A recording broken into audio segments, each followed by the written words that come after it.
Hey everyone, in this tutorial, I'll show you how to download Mozilla Thunderbird in 2026.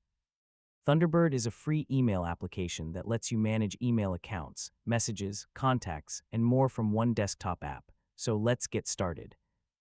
First, open your web browser and search for the official Mozilla Thunderbird website. Once you reach the official download page, look for the download option for your operating system. Thunderbird is available for platforms such as Windows, Mac, and Linux. Choose the version that matches your computer and start the download. Depending on your browser, the installer may appear in the Downloads section. Wait for the download to finish completely before opening the file. Before installing Thunderbird, make sure you downloaded the installer from the official Mozilla website. This helps you avoid unofficial or modified versions of the software. Once the download is complete, open the installer file and follow the setup instructions. After Thunderbird is installed, you can open the application and begin setting up your email accounts.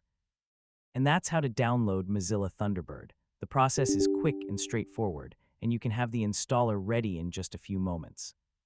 If this guide helped, make sure to like the video, and thanks for watching. Hey everyone, in this tutorial, I'll show you how to install Mozilla Thunderbird on